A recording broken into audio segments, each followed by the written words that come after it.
cintakan negara, bersama membangunkan negara tercinta kita. Jom lapor dan isytihar pendapatan sekarang. Maklumat lanjut di www.hasil.gov.my.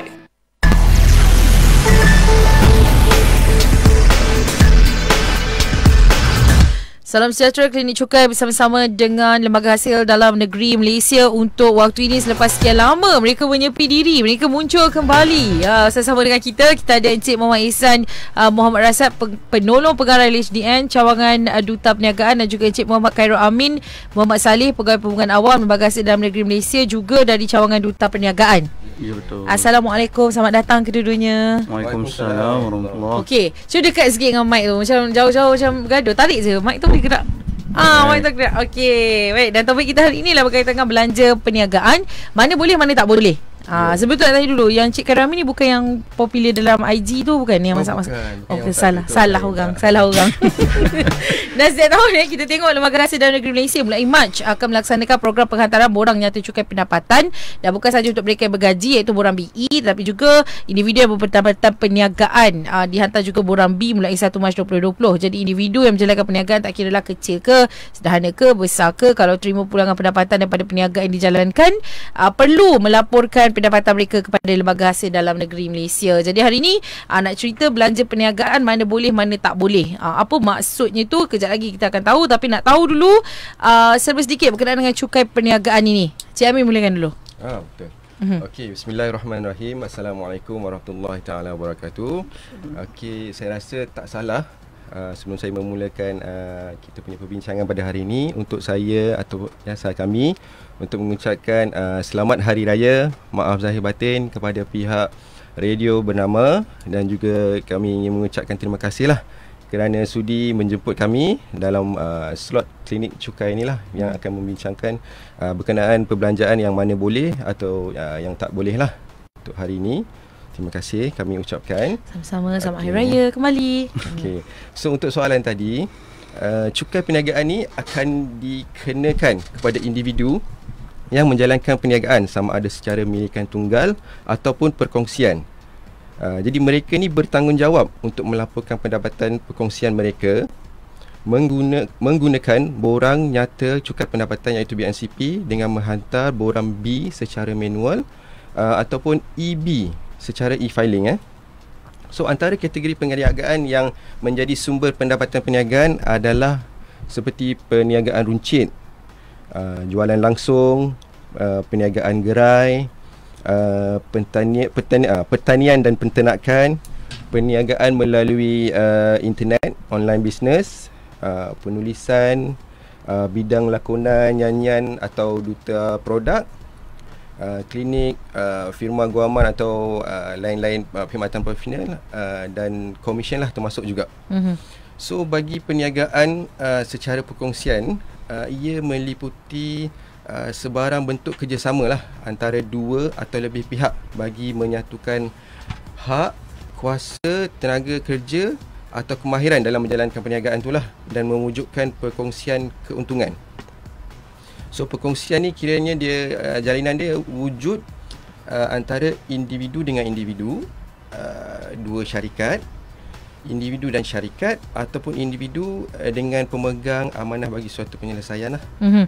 Saya nak tanya sikit ni tentang apa ni online business ni dan juga komisen kan. Contoh komisen, adakah di Instafamous pun dia kena juga? Betul. Dia kena juga melaporkan apa pendapatan yang dia perolehi daripada apa yang dia buat di Instagram tu. Dia perlu laporkan lah. Ada pendapatan yang dia diterima, kena dilaporkan juga.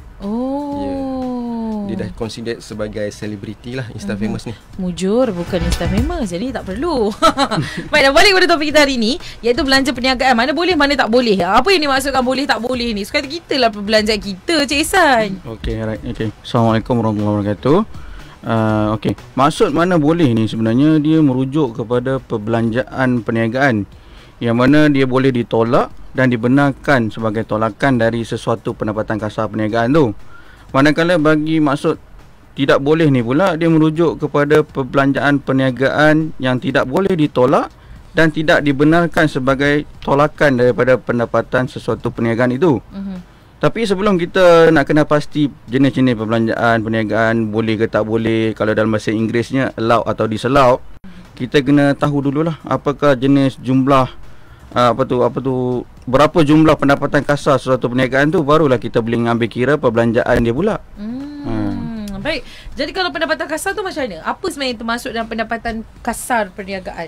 Okey, apa itu pendapatan kasar? Pendapatan kasar ni kiranya dia terdiri daripada penerimaan tunai bagi barang-barang yang dia jual, tu basic lah, yang dia jual atau perkhidmatan yang diberikan. So selain daripada tu, semua hutang yang terbit daripada barang-barang yang dia jual dan perkhidmatan yang diberikan, termasuk penerimaan berupa barangan lah. Selain daripada itu juga hutang lapuk perniagaan yang pulih juga di-consider atau di bawah pendapatan kasar perniagaan juga. Dan selain itu pampasan insurans yang diterima berhubung dengan kerugian perniagaan serta pengeluaran atau pengambilan stok dagangan untuk kegunaan sendiri. Itu semua adalah antara pendapatan kasar perniagaan lah. Jadi untuk peniaga yang bijak ni, kita nasihatkan agar setiap transaksi perniagaan yang dilakukan tu perlu direkodkan sebaik mungkin dan pastikan mereka betul-betul fahamlah. Jika kurang yakin untuk menguruskan sendiri, dinasihatkan untuk lantik akaunten yang bertauliah untuk menguruskan akaun perniagaan mereka. Oh, boleh lantik akaunten sebenarnya. Ya, kalau kita yang pendapatan gajian tak perlulah kot ke boleh juga kalau kita nanti? Boleh je kalau ada pendapatan tambahan. Sebab kita kadang-kadang ambil kira yang penggajian saja, walhal kita ada pendapatan-pendapatan lain. Contohnya kita buat side income sebagai direct selling ataupun contoh kowe kita buat part time dan kita ada aset 3-4 biji rumah dan kita ada pendapatan sewa juga pada situ. So kalau kita nak upah akaunten yang bertauliah untuk uruskan akaun kita pun boleh, tak ada masalah. Yes. Yang penting kita bayarlah akaunten tu. Kau tak kata cek kita susah. Betul. Kalau kita tengok pendapatan pergajian, kita ada banyak boleh buat tolakan cukai ni macam-macam benda. Tahap kadang-kadang orang nak buka tu baru nak buka LHDM punya website, nak tengok apa yang boleh, apa yang tidak. Tapi untuk peniaga ni, adakah mereka juga dibenarkan untuk buat sebarang tolakan cukai dan sebagainya? Okey. Saya jawabnya berkaitan hal ni. Perbelanjaan perniagaan ni dia dibenarkan untuk ditolak daripada pendapatan kasar perniagaan. Mestilah perbelanjaan yang dilakukan dalam menghasilkan pendapatan. Maksudnya wholly and exclusively dia buat perbelanjaan tu dalam untuk terbitkan dia punya pendapatan perniagaan tersebut. Okey. Antara perbelanjaan yang kita benarkan ni antara sajalah, bukan senarai penuh, tapi antara yang boleh diambil sebagai rujukan ialah bayaran gaji, bayaran KWSP, sewa premis perniagaan, faedah pinjaman perniagaan dan juga perbelanjaan pembaikan ke atas premis dan kenderaan yang digunakan untuk perniagaan. Okey, sebagai contoh, seorang individu telah menjalankan suatu perniagaan dobi dan mempunyai beberapa orang pekerja untuk uruskannya. Gaji dan bayaran KWSP yang dibuat ke atas pekerjanya boleh diambil kira sebagai perbelanjaan perniagaan yang dibenarkan. So, kalau kita ambil contoh tadi tu, dia bayar gaji sebulan untuk pekerja dia tu RM5,000. Jadi perbelanjaan yang dibenarkan bagi tempoh setahun ialah RM60,000. 5,000 darab dengan 12 bulan dapat RM60,000. Ni tak termasuk bonus lah. Kalau dia ada bonus pun kita boleh masih benarkan juga. Selain daripada itu, kita juga ada perbelanjaan khusus yang dibenarkan sebagai tolakan. Contohnya seperti perbelanjaan majikan atas peralatan untuk membantu pekerja OKU. Okey. Dan satu lagi ialah perbelanjaan bagi penerbitan dalam bahasa kebangsaan, sumbangan kepada perpustakaan, perbelanjaan mengadakan perkhidmatan, kemudahan awam dan sumbangan kepada badan amal atau projek awam. Satu lagi, perbelanjaan majikan bagi penyediaan dan penyelenggaraan pusat asuhan kanak-kanak untuk manfaat pekerja lah. Dan yang terakhir, perbelanjaan majikan bagi penyediaan kumpulan muzik atau kebudayaan. Selain daripada apa yang saya cakap di atas tu, perbelanjaan perniagaan dan perbelanjaan khusus yang dibenarkan, elang modal juga dibenarkan sebagai tolakan lah untuk pendapatan perniagaan ni, sebagai ganti kepada perbelanjaan susut nilai bagi pembelian aset yang digunakan dalam perniagaan. Contoh, aset yang digunakan dalam perniagaan ialah kereta. Ini yang general lah. Secara asasnya mesti kebanyakan perniagaan ada benda ni.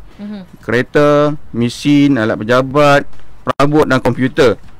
Syarat untuk melayakkan tuntutan elang modal ni ada 4. Satu, menjalankan perniagaan. Yang kedua, membeli aset perniagaan. Yang ketiga, aset digunakan di dalam perniagaan tersebut.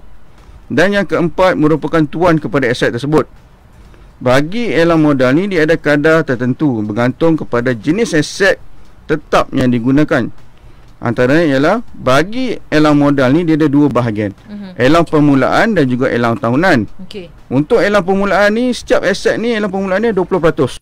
Maknanya tahun pertama tu dia layak untuk dua tuntutan, elang permulaan dan juga elang tahunan. Elang permulaan 20%, kemudian elang tahunan bergantung kepada jenis aset yang dia beli tu. Contohnya kenderaan bermotor dan jentera berat 20%, loji dan jentera 14%, peralatan pejabat dan perabot dan lekapan 10%, dan komputer 40%. Jentera berat ni contohnya macam jentolak, kren, penarik, jengkaut, jemparas, pengangkut, riper roller, pencabut akar, pencakar, penyodok.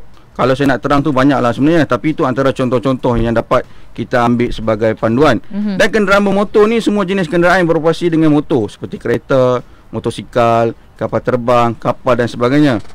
Bagi loji dan jentera pula, ia merupakan loji dan jentera am yang tidak termasuk dalam jentera berat seperti penyaman udara, kompresor, lift, peralatan perubatan, ketuhar dan sebagainya. Bagi lain-lain jenis tu, contohnya macam peralatan pejabat, perabot dan kelengkapan. Kalau kita nak cakap pasal elang modal ni, saya rasa kita perlukan slot tambahan untuk kita terang dengan lebih lanjut pasal elang modal ni. Secara dasarnya itulah pemahaman untuk elang modal. Baik, kita akan sambung semula perbincangan kita berkaitan dengan belanja perniagaan, mana boleh mana tak boleh selepas ini. Kita nak berehat seketika. Kembali selepas ini terus dengan kami dalam Klinik Cukai bersama-sama dengan Lembaga Hasil Dalam Negeri Malaysia. Sri Muhyiddin Yassin yang dibentangkan pada 5 Jun 2020. Dalam usaha untuk membantu kelangsungan PKS yang terlibat dalam sektor kepentingan yang disasarkan, sektor perbankan akan menawarkan dana tambahan sebanyak RM2 bilion melalui skim pembiayaan PKS Penjana. Pembiayaan ini boleh dipohon mulai pertengahan Jun 2020 dengan had sehingga RM500,000 bagi setiap PKS. Dan untuk membantu sektor pelancongan, skim pembiayaan pelancongan penjana bernilai RM1 bilion akan ditawarkan untuk membiayai inisiatif transformasi oleh PKS dalam sektor pelancongan agar terus berdaya saing dalam era kebiasaan baru. Perincian dana ini akan diumumkan oleh Bank Negara Malaysia pada bulan Julai 2020. Dan untuk perusahaan mikro pula, kerajaan akan mewujudkan pembiayaan mikro penjana dengan kerjasama Bank Simpanan Nasional dan Tekun Nasional bagi pembiayaan sebanyak RM400 juta, di mana RM50 juta akan dikhususkan kepada usahawan wanita.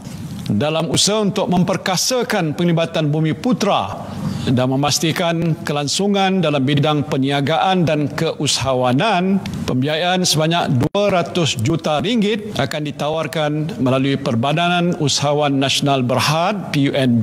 Dan selain itu, RM300 juta akan disalurkan kepada MARA, di mana usahawan bumi putera termasuklah institut kemahiran yang terjejas boleh mendapatkan pembiayaan untuk modal kerja. Perutusan khas Perdana Menteri Tan Sri Muhyiddin Yassin yang dibentangkan pada 5 Jun 2020. Ayo kita laksanakan cukai demi negara agar terus memakmurkan. Jika kau cintakan negara, bersama membangunkan negara tercinta kita. Jom lapor dan isytihar pendapatan sekarang. Maklumat lanjut di www.hasil.gov.my.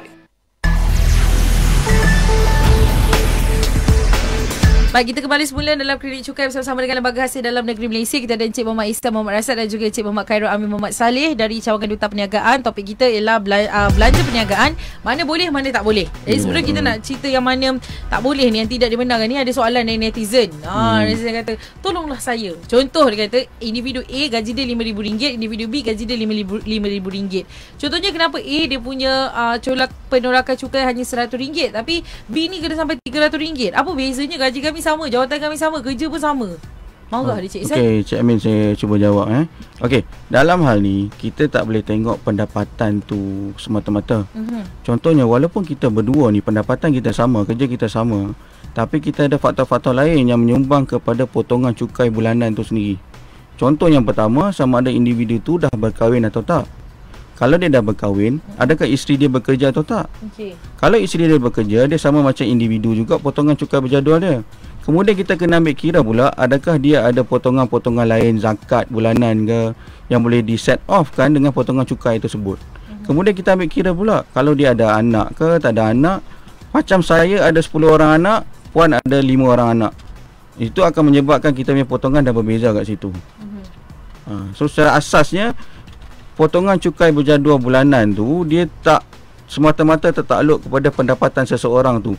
Ada juga pelepasan-pelepasan yang akan menyebabkan amount cukai itu berbeza dari individu ke individu yang lain. Tapi kalau misalnya tak puas hati, dia boleh pergi rujuk kepada Lembaga Hasil Dalam Negeri Malaysia? Boleh, tak ada masalah. Kita akan bagi penjelasan lanjut lah kenapa potongan ni macam ni. Sebab ini berkaitan dengan sebenarnya ini tindakan majikan yang buat potongan gaji tu dan remit bayaran kepada kita. Tapi kita tak ada masalah untuk buat penjelasan lanjut kenapa berlakunya hal ni. Jangan takut lah Walaupun muka Cik Ihsan nampak garang, tapi jangan takut. Betul, dalam hati ada taman. Baik, tadi kita bincang mana yang boleh dan dibenarkan. Kita nak tahu jugalah mana yang tidak dibenarkan. Apa pula contoh-contoh perbelanjaan yang tidak dibenarkan sebagai tolakan daripada pendapatan kasar? Cik Amin.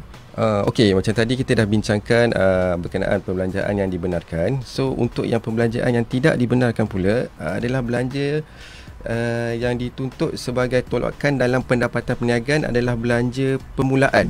Antaranya adalah belanja permulaan kerana belanja tersebut bukan dibuat dalam menghasilkan pendapatan dia. Sebagai contoh, untuk memulakan perniagaan restoran, kos-kos untuk membina restoran tersebut dikira sebagai belanja modal kerana ia digunakan untuk mewujudkan perniagaan tersebut. Perniagaan tu tak dimulakan dia just untuk dia create perniagaan tu. Pembelanjaan permulaan tu modal-modal yang dia gunakan untuk dia create business tu. So, selain tu antaranya adalah kos iklan yang digunakan untuk mencari pekerja juga tidak boleh diambil kira sebagai perbelanjaan perniagaan yang dibenarkan kerana perniagaan belum lagi dijalankan. Okey, selain daripada perbelanjaan yang saya sebutkan tadi, perbelanjaan lain yang tidak dibenarkan sebagai tolakan adalah perbelanjaan bagi tujuan persendirian. Soalnya personal lah, untuk yang dia personal dia punya tidak dibenarkan. Contohnya manfaat kediaman ataupun bayaran bil telefon lah. Ada setengah individu tu yang cuba mengemukakan bayaran bil telefon peribadi dia. Mereka bagi tujuan tolakan lah ke atas pendapatan kasar perniagaan mereka, sedangkan ia tidak dibenarkan. Okey, bagi pembelian aset peribadi juga adalah salah satu daripada perbelanjaan yang tidak dibenarkan lah untuk diambil kira sebagai perbelanjaan perniagaan. Contohnya pembelian kereta peribadi ataupun pembelian perabot. Okey, sebagai contoh, syarikat A telah mengemukakan resit pembelian ke atas set perabot bernilai atas RM10,000. Apabila simakan dibuat, kita dapati perabot yang dikatakan diletakkan dekat kediaman dia sendiri, kediaman peribadi pemilik syarikat tu. Terus terbukti bukan diletakkan di pejabat. So kita tak benarkan lah. Okey, soalan netizen lagi ni. Banyak ni netizen nak tahu ni. Okey, satu sebut tentang perabot. Love beli perabot letak kat pejabat, lepas tu dah agak 2, 3, 4 bulan dah tak nak pakai. Why not kita nak beli perabot baru, hantar je kat rumah. Macam tu, situasi begitu macam mana pula? Nanti kalau cik datang semak kan, takkan saya nak letak banyak-banyak perabot kat sini. Saya syarikat construction, takkan saya bukan kedai perabot. Situasi macam gitu. Okey, kalau macam tu pula, kalau kata memang betul dia dia beli perabot tu memang di atas aset syarikat lah. So aset syarikat, kalau kata syarikat tu memang melupuskan perabot tu dan dia mendapat pendapatan daripada pelupusan aset syarikat tu, di pendapatan tu dia perlu dilaporkan dah daripada pendapatan pelupusan aset tu. Kena ada pelupusan aset juga. Okey, contoh untuk bil telefon kan. Kadang-kadang ada orang yelah guna nombor telefon office, tapi dia kadang-kadang telefon je tak siapa yang dia suka. Situasi tu macam mana pula kalau auditan berlaku? Kalau macam situasi macam tu, kira kalau ikutkan pembayar cukai ni ataupun individu ni perlu clarify lah dengan kita dari segi penggunaan tu. Kalau betul pun dia menggunakan katalah satu nombor sahaja untuk tu, dia kena some sort of macam mana kita nak cakap, dia kena clarify lah berapa penggunaan dia, memang mungkin dari segi percentage berapa digunakan untuk perniagaan dia dan berapa digunakan untuk persendirian dia. So atas persetujuan lah. Kalau dia boleh bahagi-bahagikan juga sebenarnya. Tapi boleh atas persetujuan lah dibincangkan macam tu. Menarik. Okey, nasib baik tak bisnes. Kalau tak susah Jadi sekarang ni sebagai pembayar cukai macam ni nak kena pasti sendiri mana yang boleh, mana yang tak boleh. Okey. Untuk memudahkan pembayar cukai untuk kena pasti belanja yang tidak dibenarkan, satu yang perlu diingat oleh semua ialah perbelanjaan tu dibuat kalau bukan semata-mata untuk menghasilkan pendapatan perniagaan adalah tak dibenarkan. Betul. Maknanya kalau dia digunakan semata-mata untuk menghasilkan pendapatan, barulah perbelanjaan itu boleh dibenarkan oleh lembaga hasil dalam negeri lah. Ada beberapa jenis perbelanjaan yang tidak boleh dibenarkan sebagai potongan dalam mengira pendapatan perniagaan. Antaranya ialah perbelanjaan domestik atau persendirian. Ini yang macam tadi puan tanya Cik Amin, yang kita guna untuk personal kan, talian telefon untuk office tapi kita guna untuk personal. Kemudian perbelanjaan tidak kesemuanya dan semata-mata dilakukan untuk tujuan menghasilkan pendapatan kasar perniagaan. Contoh dia ni, dalam kita punya perniagaan tu, kita ambil simpanan tu bagi kepada isteri. Dia kira tu sebagai perbelanjaan domestik sebenarnya dan bukan untuk perniagaan. So tak boleh. Banyak orang salah faham bila dia cakap ini bisnes saya. So untuk saya lah. Untuk bisnes betul, tapi untuk tujuan pengiraan cukai pendapatan benda tu tak dibenarkan. Jarang Cik Islam. And then satu lagi ialah perbelanjaan modal. Perbelanjaan modal ni macam tadi Cik Amin cakap, untuk belanja permulaan sesuatu tu. Kemudian bayaran kepada kumpulan wang dan caruman yang tidak diluluskan. Perlu kita ingatkan Perkeso dan juga KWSP itu merupakan salah satu contoh kumpulan wang dan caruman yang diluluskan oleh kerajaan. Kemudian kita ada lagi sewa kenderaan bermotor, keraian dan juga tambang percuma. Itu je lah. Okey, nak tahu kalau kita buat macam family day, kan business love buat family day, yang tu kita boleh telak ke? Boleh sebenarnya, boleh. Tapi dia ada limit-limit tertentu lah. Sebab seperti yang kita tahu, kebanyakan sebenarnya SME lah, saya cakap kaitan SME ni, dia banyak dimiliki oleh orang kata family business. So bila dia buat family day ni, kebanyakan dia melibatkan ahli keluarga sendiri juga sebenarnya. So perbelanjaan tu tak sepatutnya dituntut dalam perniagaan sebab dia melibatkan ahli keluarga sendiri. Kalau dia untuk welfare of dia punya staff, benda tu dibenarkan. Kalau sambutan hari jadi ke, makan-makan, dinner kan, kalau staff welfare dibenarkan. Boleh Untuk staff dibenarkan. Ada juga yang dia jadikan sebagai dia punya perbelanjaan bulanan. Contohnya dia bayar, dia beli staff makanan every month. Tak ada masalah sebab untuk kegunaan staff dia. Kalau audit tu memang cek semua Maksudnya kalau dia beli untuk staff, dia kena simpan lah semua receipt. Betul. Apa yang dilaporkan tu memang kita akan semak dan perlukan ada dokumen pengesahan lah untuk sokongan. Tapi contoh takkan pula awak beli sayur simpan kat office kan? Itu contoh-contoh dia lah. Yang logik lah, yang betul. logik. Okey. Baik, sekarang faham. Tapi sebenarnya mereka boleh dapatkan juga maklumat lebih lanjut lah bersama dengan Lembaga Hasil Negeri Malaysia. Betul. Untuk pendapatan perniagaan ni bila tarikh akhir? Kalau untuk tahun ni kita buat lanjutan sehingga 31 Ogos 2020. Yang untuk pendapatan pekerjaan sehingga 30 Jun ujung bulan ni. Masih sempat lagi lah bagi yang belum buat laporan lagi. Betul. Baik, ada pesanan kepada pendengar-pendengar kita, silakan. Kalau saya lah, okey. Biar garang Cik Isam ni takut. Bukan garang sebenarnya, kita tegas lah, tegas. Bukan tegas juga kita, betul lah tegas, firm kan kata firm tegas. So maknanya kita nak pembayar cukai faham. Kalau tak faham, boleh datang ke cawangan, boleh kontak hasil line kita untuk dapatkan maklumat. Sedangkan website kita pun ada www.hasil.gov.my. Dekat situ ada semua maklumat yang diperlukan, insya-Allah.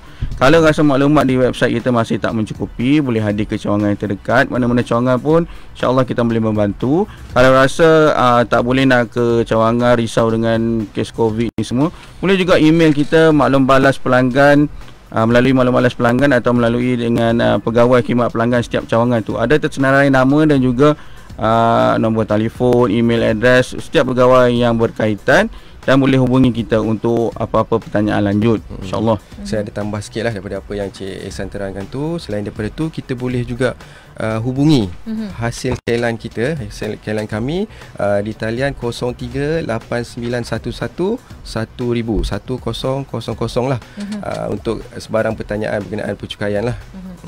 Tapi kalau mereka tak nak buat e-filing, nak pakai kaedah konvensional, masih lagi dibenarkan? Untuk penghantaran borang manual, masih lagi dibenarkan.